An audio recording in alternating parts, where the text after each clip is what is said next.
talk about neat things about the Euclidean algorithm. Hi, thank you, Doron, for inviting me. As in a paper of Lester Ford's on fractions, I'll apologize for the low level, at least initially, of this talk. It's something that could be given to sixth graders, I'm sure. Time. It's good.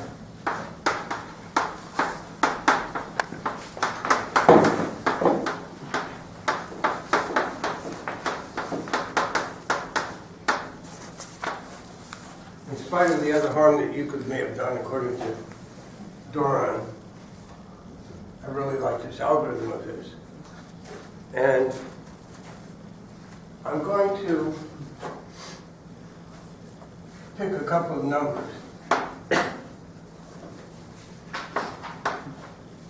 And I'm going to perform the Euclidean algorithm on that. The purpose of the Euclidean algorithm is to find the greatest common divisor of these two integers. It produces a lot more than just the greatest common divisor. That's why we're going to talk about the inverse of it. Now, I don't know how long the chain is going to be. Part of this talk would be to show you how to make it as long as you want to. Exactly. But if I just pick these somewhat arbitrarily, I know what that's not a good one. Let's take this instead, because otherwise 3 will divide both. So, we have 3, 1, 4, 47, 6, 24. Fairly good.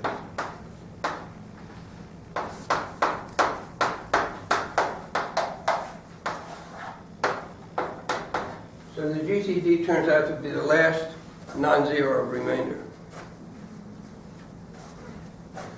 I present this material in a class for finite math at Rutgers. And they sort of like it, especially since I can tell them by starting off. This is called the general Euclidean algorithm. There's something that is called the generalized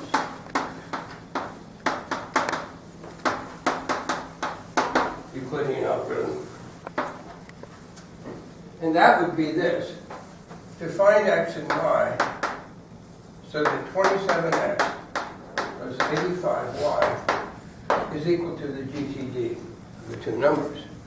In other words, expressing the GCD as a linear combination.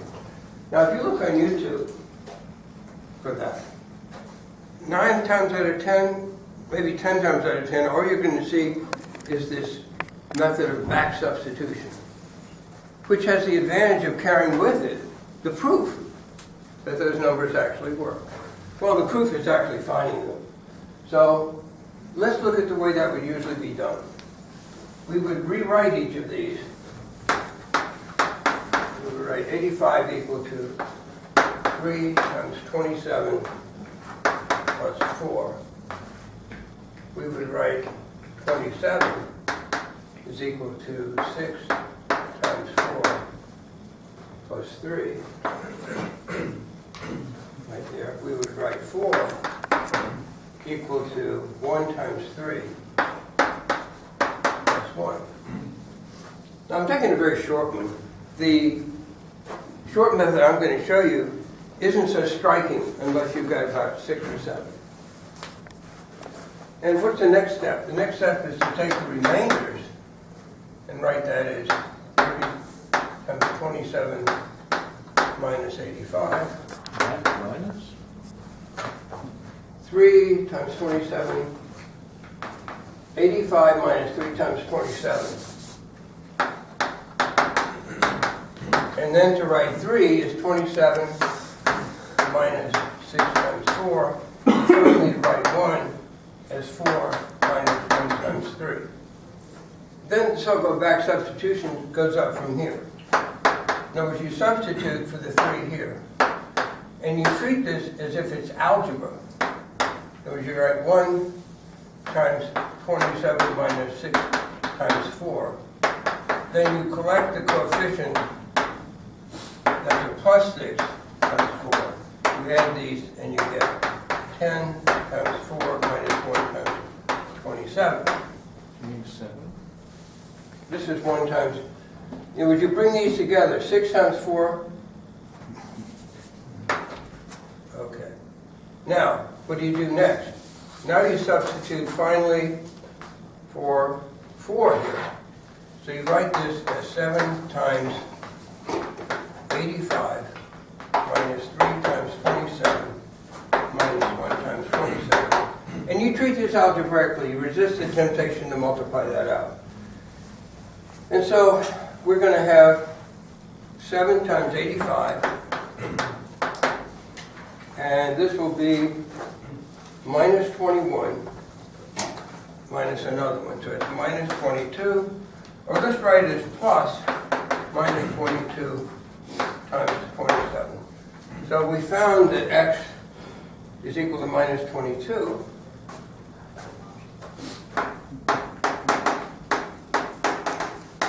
And we found that y is equal to 7. If you multiply that out, you get 1. There's got to be an easier way, especially if you're talking to students who are majoring in math. Students who are majoring in math, this is what you see in most number 3 books. Now, I was given a shorter method by a friend of mine who used 2 by 2 SL2Z matrices. I thought, that's great, but I forgot how to do it. So in forgetting how to do it, I came up with a 2-line rather than a 3-line method. And I reversed these quotients right here rather than putting them directly. So here's the short method. It works for any length. You cross out the 4. You write these down backwards. 1, 6, 3. Since the GCD is 1, you put 1 over here. You copy whatever is down there. Then you take 6 times 1 plus 1. I'm not going to prove this now. Later on, I'll show you a little proof of that, of why this method works. 6 times 1 plus 1 is 7. 3 times 7 is 21, plus 1 is 22. Minus plus minus, this is x, and this is y. So x is minus 22, and y is 7. That is the continuous fraction way. It's followed from the continuous fraction. I know where it comes from. Yeah. Actually, it comes from something. I'm going to talk about the connection of this with continued fractions as well. You can pick up a paper there if you want. A couple of papers. All right, so that's nice. That'll get the students' attention. You say, well, here's a really good way to do it. From a purely computational point of view, is just do a simple do loop. You try y equals 1, y equals 2, y equals 3. The students don't know anything about that. Well, they can I'm pretending I'm talking to very low-level students, and they don't know anything about that. No, they can just try y equals 1, y equals 2, to 1 equals 85, to see divided by 27. Right. So this is easy enough for a computer to do. Or for a human, This is easy. for a student. That's easy. It's bare bones. But You've got extra complications. conceptually, that's trying 1 through 7, and soon enough you get 7. And then divisible. But you have extra stuff in here you don't need. Use the symbol more. Yeah, I'm saying from a student's point of view, this is too sophisticated. You just get in check. They don't like this. Right. They Not don't. this. What? Here's my method. You try 80. You have to find 27x plus 85 times y equals 1. Right. So try y equals 0. And see, is 1 divided by 27? No. Try y equals 1. 1 minus 85 minus 84. Is it minus 84 divided by 7? No. Try y equals 2. If the students weren't pressed for time, that would be great. Yeah. But usually they have like 5 or 10 minutes to work this out. Because they have to do it on a quiz in class, in real time. Now, so that was my discovery of doing it that way. And of course, I didn't discover all the magnificent connections of this with continued fractions and the Stern-Brocot tree and the 4 circles that came later. But let's talk about the idea of how do you pick 2 numbers so that you can have any given sequence of divisors, quotients that you like. These we call quotients. And the dual nature here of this being both a remainder and a divisor, we can play on that. And here's what we'll do. Suppose I wanted to have divisors that were something like 3, 1, 2, 2, 3, 4.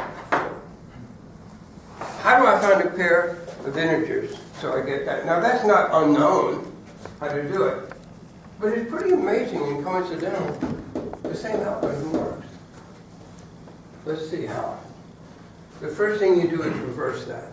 You don't cross anything out this time. There are no pluses and minuses. You just want two integers so that when you apply the Euclidean algorithm, you get this GCD and you get 1.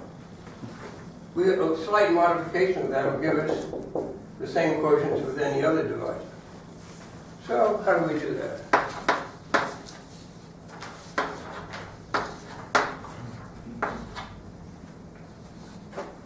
Now, if I wanted the GCD to be 2 rather than 1, I'd write an 8 and a 2 there.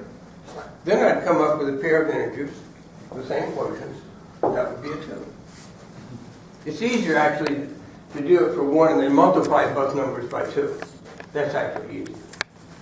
So what is that? 13, 30, 73, 103.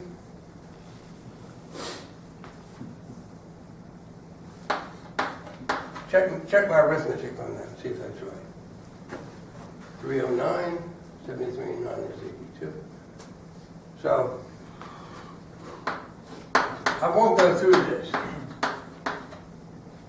I won't go through it and prove that this actually does work. It's the same algorithm. Wow, great. You only have to learn one algorithm and you get all this great stuff from one algorithm.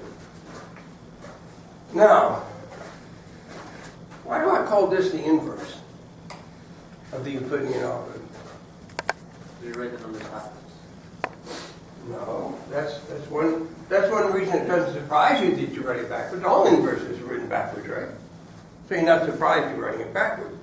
No, it's called the inverse because, among other things, the Euclidean algorithm from two integers produces a set of quotients and a GCD. Given a set of quotients and a GCD, we should be able to reproduce those two integers. That's why it's called the inverse. But if I wanted two numbers with these quotients and a GCD of 4, then what I would do is I would write 4, 3, 2, 2, 1, 3. And underneath this I would write 16 and a 4. And I go through the same procedure and I would end up with the integers I would end up with down here would be 412 and 4 times this. I'd end up with these two integers instead. But that is equivalent to converting a rational number into continuous fraction That's what we're going to do and next. vice versa. That's what we're going to do next. In other words, the next thing the students want to learn is this. Given a continued fraction, what's a short way of writing it as a fraction? For example,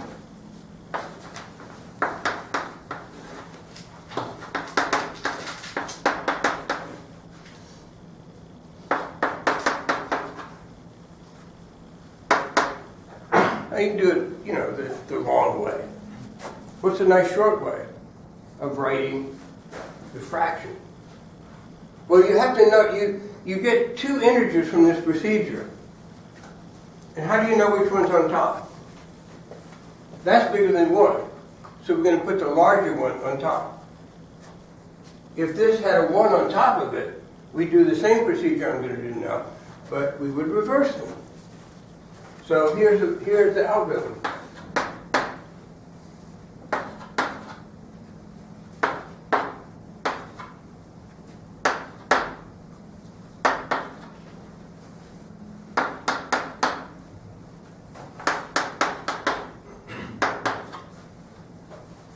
It's a great tool to put in the hands of 6th graders. You're doing all this stuff that you don't even talk about till you get to college, right? They could do this right after you learn how to do long division. Well, the same algorithm. How do we write this as a continued fraction. Use the Euclidean algorithm. And that gives you a simple continued fraction as well, with ones on top.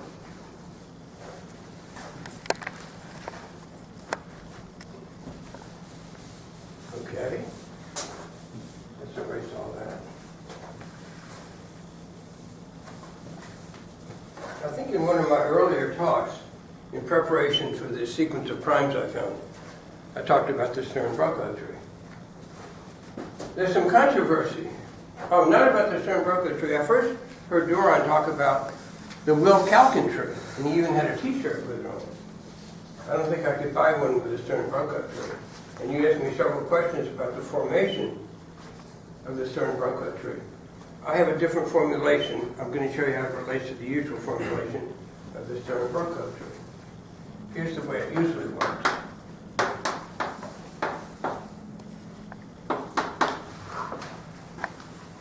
Now, of course, this is easy. You just take the median of those two parents. This is the only entry in the Stern-Brocot tree that has two entries. By the way, the history of this is sort of interesting. This was Maurice Stern and Achilles Brocot, a clockmaker, who wanted to approximate certain very complicated gear ratios by simpler gear ratios. And Stern, this was done in 1858, and Brocot did this, I think, about 1861. This is Maurice Stern, a student of Eisenstein's. And the controversy about the Calkin-Wilf tree is, this one person said it shouldn't be called the Wilf-Calkin tree. It should be called the Stern-Eisenstein tree. Because in their paper in 1858, not only did they have the tree I'm going to show you, but they actually had the other one as well. The other one has a very simple rule, which I'm not going to mention, but I'll say that it only depends on the parent for the Wilf-Calkin tree. But for this, what we do is, we can get this next one in two ways. But here's what I'm going to talk about. I want to give a definition of, well, let's get a few entries of this. If I'm going around a bend, I'm going to write this as 2 over 1, then write 3 over 1. If I'm going straight, I'm going to write 1 over 2. Same as this. In other words, if I look at this as arising around a bend, I want to take the median of these two, which means the sum of the numerators and the sum of the denominators. The sum of this is this, this. If I want to go straight, I just look at the arithmetic sequence here, 0, 1, 2, 3, 4, 1, 1, 1. Here I can look at this in two ways. I can look at it as either going around a bend, in which case I'll take the median of these two, which is this, or I can look at it straight, which will be 1 over 3, like so. This is going around a bend, so I'm going to take the median. If this was straight, I'll write 4 over 1. The next child here, notice now each one has only one parent. This is called a binary tree, in spite of the fact that Conway likes to call it a ternary tree, because 3 edges come together at one vertex. So this again is going around a bend, so this will be 5 over 2. If I want to keep that up, there's a difference of 2. There's a difference of 1. Now, let's look at another way. Let's talk about how the classical way is of looking at how you do these. The way you usually do it is you draw a line all the way down to the x-axis. And then each new one is the median of the two on either side of it. That's usually the way it's presented. But I want to talk about a way of producing this tree that only uses the grandparent. And here's how it would go. This would be 2 over 3. If I want to go this way, that would be 3 over 5. Here's the rule. We have a right child and a left child. But I want to generalize that a little bit and call it a straight child and a bent child. Okay? Why do I want to do that? That way I can tell you what these two children are using the the parent and the grandparent. A straight child is merely an arithmetic regression.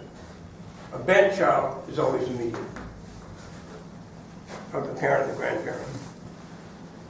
A straight child is part of an arithmetic sequence, grandparent, parent, and child. What do you mean by like an arithmetic sequence? Like if you're going down to the left, like This 1 half, minus this and is 1/3. This minus this is 1. This minus this Yeah, is but 1. but if you go down like on the left hand side, 1 half, and 1/3. 1 minus 1 is 0. 1 minus 1 is 0. The difference is 0, the difference is 1. So whenever you're going straight, it's an arithmetic sequence. All right, so what would the next thing, what would I ask the students to do next? I would say find something in the tree. Now they don't have to draw the whole tree to find a fraction in the tree. This has every fraction in it exactly once and always in lowest terms. Just like the Euclidean tree does. So, well, that's that's not too big a one. Actually it is. Let me take one that has 2, 1, 1, 2, 1, or 3, something like this. Let me get a pair of fractions here. I think I had that already, I'm not sure. So what I want to do is I want to find 44 over 13 in the tree.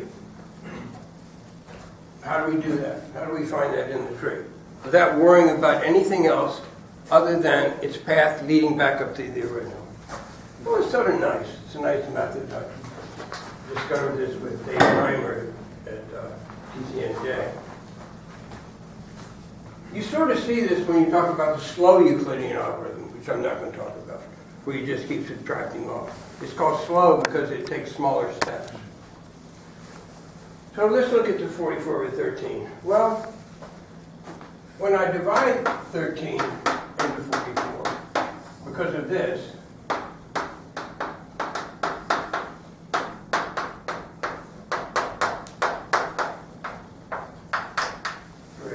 I ran out of room. But what is it going to be? It's going to be 3, 2, 1, 1, 2, isn't it? We know that's what we're going to get. So here's what I'm thinking about. Now, I could also write it this way. 3 plus 2 plus 1 plus 1, 2. So it's 3, 2, 1, 1, 2. How do we find that in the tree? Well, let's start off up here. I don't have enough room to do this. Okay, so in this case, since we got this, I'm going to start off now with a 3 here. But I think that I could look this up, or I'll try this way. Now, since this is bigger than 1, we're going to be on this side of the tree. Notice that everything is symmetrical here. X over here, 1 over X on this side. So, if I do this, 2 over 1, I'm going to reverse this. See what happens. Okay. Now, I'm starting with this, in other words, rather than that. Probably should start with that, but we'll see in a minute.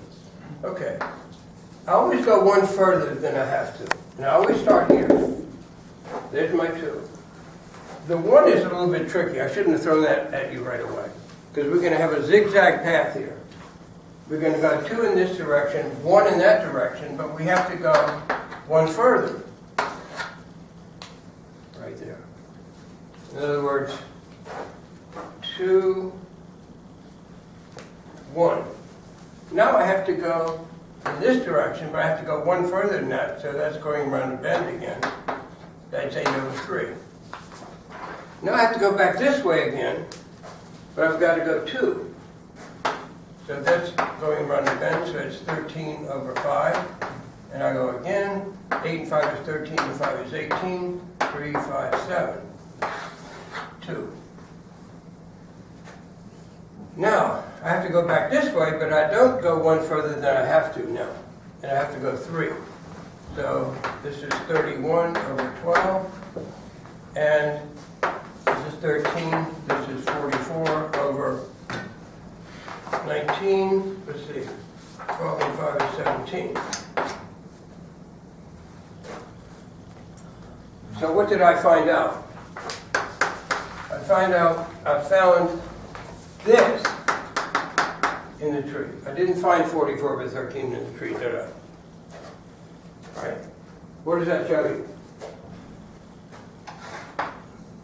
This is the only time we wrote reverse. You don't reverse all the time. So what are we going to have to do to find that in the tree?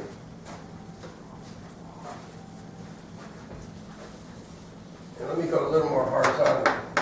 This will be 2 over 1, 3 over 1, 4 over 1, and we go 3. Then what? It's no accident that we got the same number 44. We will, if we reverse things. You'll get the same large number, but not the same small number. So now you go back here, and you always go one further than what it says to go here. So this is going to be 4, 7, 10, 1, 2, 3, that's 2. Now you go 1 back in this direction, but we have to do this, that's 1. We have to do another 1, so we have to go back this way, 27 over 15. We're already up 27, 8. And now we'll do another 1. Now, so we're going this way, this way, this way, this way, and now we come back this way, only 2.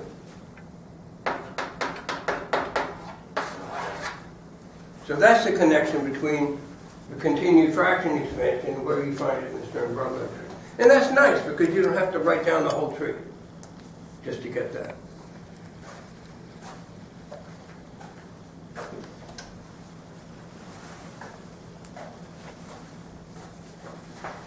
I think I will have time to talk over that second paper, but first, let's go a little further with this. I was going to talk about the divisibility, so. But, let's carry this a little further.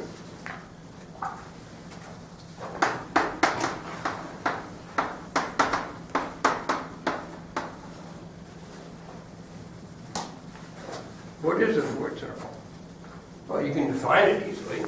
It's named after Lester Ford, who wrote a nice little book on orthomorphic functions and invented Ford circles. Of course, he didn't call them that. True to the nature of Lester not Ford. to name things after. Lester Ford Sr., not to be confused with his son, Lester Ford Jr., who is more famous, who did the Max Min. Thank you. Ford and Fulkerson. Thank you. Okay, so what is a Ford circle? Well, it's a circle that's tangent to the, we'll think of this as the x-axis, if you will. And I guess I can start this at 0. This is going to have, let's draw another one here, exactly where it is. In general, what a Ford circle is, it has center, P over Q, and it has radius, 1 over 2Q squared. That's a Ford circle. Center, meaning? No, it's the tangency point. No, actually, no, this is the tangency point. That's P over Q. And It's a complex number? I mean, no, this is we're a going to point. get into complex numbers, but no, So this the is, point, a point has 2 coordinates. it's just an XY. In other words, you're right. This is P over Q because that's going to be 0 over 1, and this will be 1 over 1, like so. Tangency with the x-axis, you mean? Oh. The x-axis. Yeah. Tangency at the x-axis. Now, the interesting thing is,